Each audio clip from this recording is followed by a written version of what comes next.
जामुड़िया थाना क्षेत्र के सिद्धपुर बागडीहा गांव में एक घर में विस्फोट हुआ, जिसे लेकर राजनीतिक रूप से आरोप प्रत्यारोप का दौर शुरू हो गया है। लोकसभा चुनाव से पहले ब्लास्ट से आसनसोल लोकसभा क्षेत्र के जामुड़िया अंचल थर्रा उठा। तृणमूल का आरोप है कि भाजपा कार्यकर्ता के घर पर बम विस्फोट हुआ है। इसकी ईडी एनआईए से जांच कराई जाए। वहीं तृणमूल जिलाध्यक्ष नरेंद्रनाथ चक्रवर्ती ने भाजपा पर निशाना साधा है।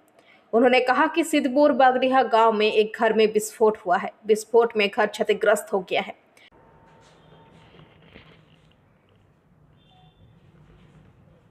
दादा रामनवमीर समय सामने भोट বোমা বিস্ফোরণের খবর পাওয়া গেল এই লোকসভা কেন্দ্রে, কি বলবেন? জামুড়িয়ার বিধানসভার মধ্যে সিদ্ধপুর বাগডিয়া গ্রামে কাজল গড়াই বিজেপি নেতা, তার বাড়িতে বোমা জমা করে রাখা হয়েছিল। বোম বাঁধতে গিয়ে ওখানে আহত হয়েছেন, বাড়ি উড়ে গেছে। একটা ভয়ানক ব্যাপার। রামনবমীর দিনে এটা অশান্তি করার জন্য, সন্ত্রাস তৈরি করার জন্য একটা পরিকল্পনা ছিল, একটা ষড়যন্ত্র তৈরি হয়েছিল। সেটা ঝুলির থেকে বেড়াল বেরিয়ে পড়েছে। ঘরের ভেতর কি অন্য কেউ করে নাকি? হ্যাঁ, শাক দিয়ে মাছ ঢাকার চেষ্টা। বিজেপি যে খনি অঞ্চলে, শিল্পাঞ্চল ষড়যন্ত্র করছে ভোটে অশান্তি করার। আমরা আগেই খবর পেয়েছিলাম রামনবমীর দিন অশান্তি হতে পারে, তাই আমাদের দলের কর্মীরা সক্রিয় ছিলেন। প্রশাসনকেও আমরা অনুরোধ করেছিলাম, প্রশাসন সক্রিয় ছিল। তাই এরা সন্ধ্যেবেলাতে এরা একটা বড় অশান্তি করার চেষ্টা করেছে। তাই এই বোমা বিস্ফোরণ। প্রকৃত যাচ হওয়া দরকার, ওদেরকে গ্রেপ্তার করতে হবে অবিলম্বে। নির্বাচন কমিশনকে আমরা জানিয়েছি, নির্বাচন কমিশনকে কমপ্লেন করা হয়েছে।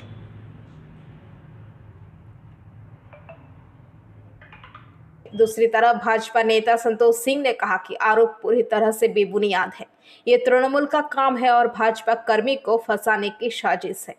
দেখুন, আজকে যে ঘটনাটা জামুড়িয়ায় ঘটেছে সেটা আমরাও খবর পেয়েছি।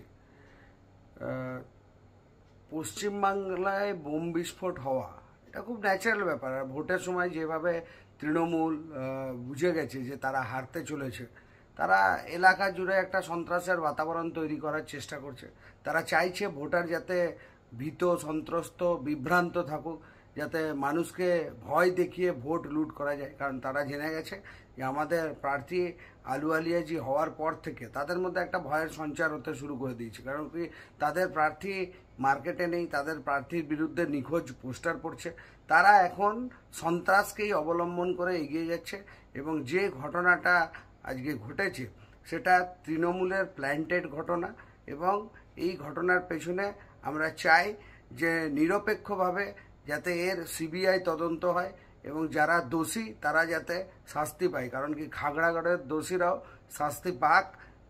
মুর্শিদাবাদ, মালদা জুড়ে যে বোম বিস্ফোট চলছে, বোমের যে ফ্যাক্টরি তৈরি হয়েছে, তারও সিবিআই তদন্ত হোক। এবং পুরো বাংলাকে যে সন্ত্রাসের পীঠস্থান বানিয়ে রেখেছে তৃণমূল কংগ্রেস, তার পূর্ণাঙ্গ তদন্তের দাবি জানাচ্ছি। এবং যারা দোষী তাদের অবিলম্বে কঠোরতম শাস্তির দাবি জানাচ্ছি। আমি স্যার কী করে জানবো? আমি বাড়ি ছিলাম, আমি মুরগি নিয়ে গেছি দোকান, স্যার মোড়ের দোকান করে। আমি বোমটা ফাটতে দেখেছি অর্ধেক দূরে স্যার। আমাদের বাড়িতে কেউ ছিল না, খালি আমার একটা বৌমা ছিল আর একটা আমার মেয়ে ধরুন। ও বাথরুম গেছিল এখানে। ও এসে আমি দেখছি যে গেছে হাল্লা হয়েছে, বলছি দেখো এইখানে আমাদের বাড়িতেই মনে হয় বোম ফুটে গেল। আমি মুরগির দোকান আজকে জানতে পারলাম যে আচমকা বিজেপির যে কর্মী এবং তারা ওদের বাড়িতে বোম রেখেছিল এবং আগামী দিন যাতে এলাকা সন্ত্রাস করার চেষ্টা করে সেই জন্য ওরা বোম রেখেছে। এবং আমরা এলাকাতে উন্নয়নের মাধ্যমে দিদির বার্তা দিচ্ছি যে কীভাবে মানুষ উন্নয়ন পাচ্ছে সেই চেষ্টা করছি। ওরা কিন্তু সন্ত্রাস চালিয়ে যাচ্ছে। কিন্তু যে ওই দিক থেকে একদম মানে ফট করে একদম ফুটোই দিয়েছে, যে সব একদম ছিটছাতুর করে দিয়েছে। মেয়ে আমার ভয়ে একদম ঘর ঢুকে গেছে। ঘরে যেয়ে আমার ছেলেকে ফোন করে যে তোমরা বাড়িতে এসো, বাড়িতে একটি বোম নাকি ফুটে গেল খুব জোর, তাই বললে। তখন আমরা এলাম ঘরকে, এসে করে দেখছি স্যার এই অবস্থা এরকম হয়ে আছে। স্যার দেখুন, আমাদের কারোর সঙ্গে এমনি শত্রুতা কিছু নাই। আমাদের দুর্গা ঠাকুর নিয়ে একবার ঝামেলা হয়েছিল এই পাশের বাড়ির সঙ্গে। जामुड़िया से दिलीप साव की रिपोर्ट, पीवीटीवी न्यूज़। नियमित अपडेट एवं दुनिया भर की ताज़ा खबरों के लिए हमारे फेसबुक पेज को फॉलो एवं यूट्यूब चैनल को सब्सक्राइब करें।